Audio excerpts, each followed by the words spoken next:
Indonesia. Correcto.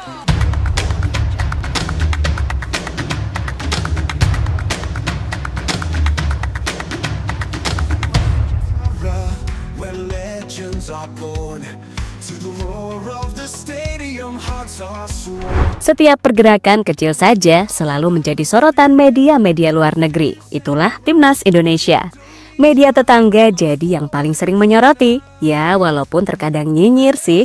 Tapi entah kenapa kalau menjelang matchday, pasti mereka memberikan sedikit dukungan positif. ASEAN seperti ingin ditopang namanya, dan Indonesia bisa menjadi penggendong handal jika sejauh perjalanan menuju Piala Dunia. Yang lebih menarik, sorotan ini juga nggak hanya dari kawasan ASEAN, tapi dari negara di belahan Eropa. Juga nggak kalah santer menyedot perhatian publik sepak bola tanah air.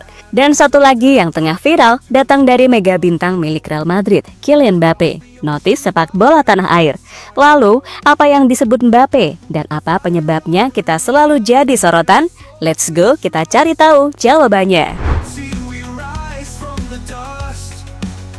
With each step, with each goal we score, we carry the hopes of those. Pernah nggak sih kalian semua ngebayangin bahwa Indonesia yang dulu selalu jadi bulan-bulanan di ASEAN sekarang bisa melangkah sejauh ini? Jujur saja, dulu kita sampai muak sendiri, lelah nonton performa timnas yang itu-itu aja. Menang lawan Guram tapi babak belur lawan Thailand, apalagi Vietnam.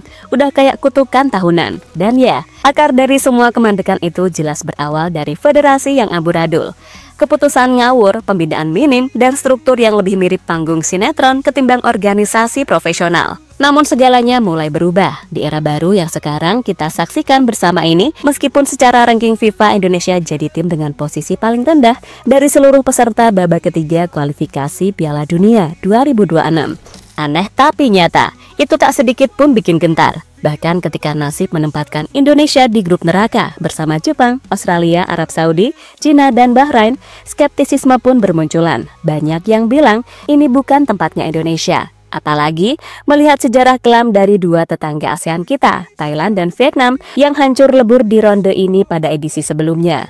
Mereka datang dengan harapan, pulang dengan kenyataan pahit. Tentu saja saat itu publik mengira Indonesia hanya akan jadi pelengkap jadwal. Tapi seperti alur cerita film terbaik, twist itu datang saat laga dimulai. Timnas Garuda mampu berdiri tegak. Tak hanya melawan, mereka membuat Arab Saudi kerepotan dan menghadang Bahrain dengan penuh percaya diri di GBK. Dan ini bukan cuma pengakuan lokal, dunia pun menyadari. ESPN dalam salah satu artikelnya menyebut bahwa Indonesia kini adalah kekuatan baru di Asia. Mereka menyoroti betapa timnas ini sudah berbeda dari yang dulu. Kini, 80% skuad diisi pemain yang berlaga di liga-liga top luar negeri dari Eropa hingga Amerika. Itulah mengapa ketika Indonesia jadi satu-satunya wakil ASEAN di ronde ketiga, media-media internasional pun mulai rutin menyebut nama Indonesia dalam berita mereka. Bahkan, FIFA pun ikut turun tangan. Instagram resmi mereka mulai sering memposting soal timnas Garuda. Dan ini bukan sekedar simbol, ini adalah pengakuan terbuka.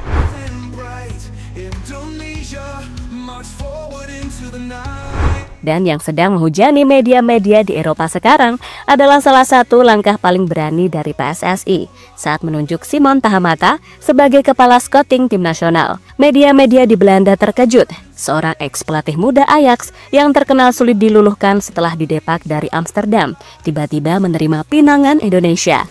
Football Internasional, Football Primer, hingga Soccer News Netherlands semua menyoroti keberanian itu. Indonesia serius nih, ternyata iya. Kita serius, dan Simon pun melihat potensi besar dalam proyek ini, terutama dalam jangka pendek misi ke Piala Dunia via ronde keempat menjadi sebuah mimpi realistis yang sedang diwujudkan. Dukungan PSSI untuk terus meningkatkan kualitas staf timnas juga sebanding dengan banyaknya fans yang terus menambah pemasukan federasi. Sekarang, efeknya makin kesini makin terasa. Indonesia nggak cuma dikenal karena timnya, tapi juga karena fansnya. Kylian Mbappe dalam sebuah challenge interaktif ditanya soal fans Real Madrid terbanyak berasal dari mana dan menyebut Indonesia. Setengah bercanda tapi serius, media menyebut bahkan mayoritas penggemar sepak bola Indonesia adalah fans Real Madrid. Bagi yang nggak paham, dalam sebuah acara, host beri pertanyaan kepada pemain Real Madrid. Dari semua klub pendukung Real Madrid, negara mana yang memiliki jumlah anggota terbanyak? Nah, dengan sigap, Mbappe menjawab Indonesia.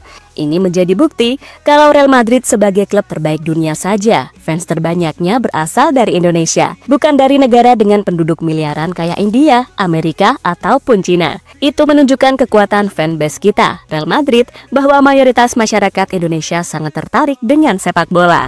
A. México. B. Turquía. C. Indonesia. Indonesia. ¡Correcto! Tapi yang jadi pertanyaan sekarang, Mbappe tahu dari mana soal fans Real Madrid di Indonesia banyak? Coba tulis pendapat kalian di kolom komentar. Yang pasti, melihat semua ini negara-negara ASEAN pun mulai berubah nada. Malaysia dan Vietnam, walau gengsi, mulai merasakan tekanan. Merasa nggak bisa lagi bersaing tentang fanatisme sepak bola Indonesia. Legenda timnas Thailand, Kiatisuk Senamuang, juga angkat topi. Ia mengaku kalau untuk saat ini level Indonesia memang berada satu tingkat di antara tim ASEAN lainnya.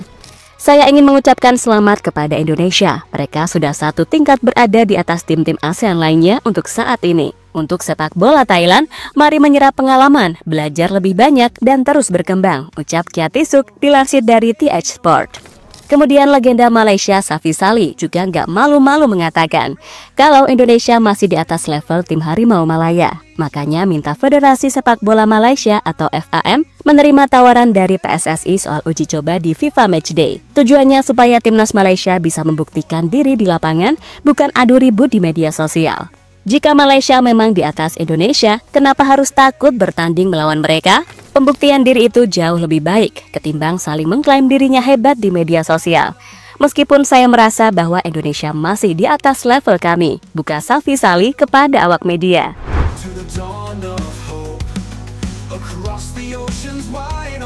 Bukan hanya para legenda, media Vietnam pun ikut berubah haluan.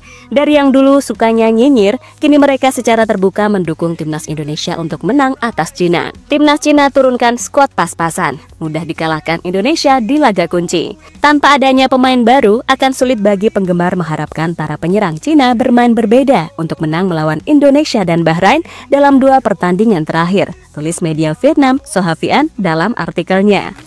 Apalagi melihat antusiasme fans serta kondisi skuad, Nguyen memprediksi jika Indonesia bisa. Dan begitu pula dengan media Thailand, mengalirkan energi positif soal punggawa Garuda yang berkarir di Thai League, Pratama Arhan, yang mengalami perkembangan signifikan bersama Bangkok United di musim pertamanya. Hingga kini, suami dari Azizah Salsa masuk dalam daftar Garuda Calling untuk TC di Bali persiapan matchday. Ya, dulu kita dianggap remeh, sekarang kita diperhitungkan. Dulu, ASEAN hanya menertawakan, sekarang sebagian mulai mengikuti. Indonesia tak lagi jadi bayangan, melainkan kini kita jadi sorotan.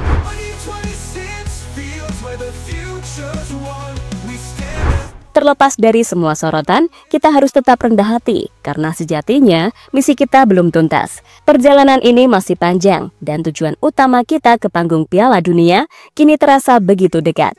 Namun tetap berat dan butuh perjuangan ekstra. Untuk itu, fokus adalah harga mati. Dukungan kita sebagai supporter bukan hanya lewat sorak dan trending tagar, tapi lewat kepercayaan penuh yang tak goyah saat badai datang. 2 laga ke depan kontra Cina dan Jepang bukan hanya pertandingan biasa. Itu adalah kunci, pintu yang akan menentukan apakah Garuda benar-benar layak jadi bagian sejarah baru. Dan jika bicara realistis, target paling logis dan paling membanggakan saat ini adalah lolos ke babak keempat, hingga menjadi tim Asia Tenggara pertama yang mampu melangkah sejauh itu di jalur kualifikasi Piala Dunia.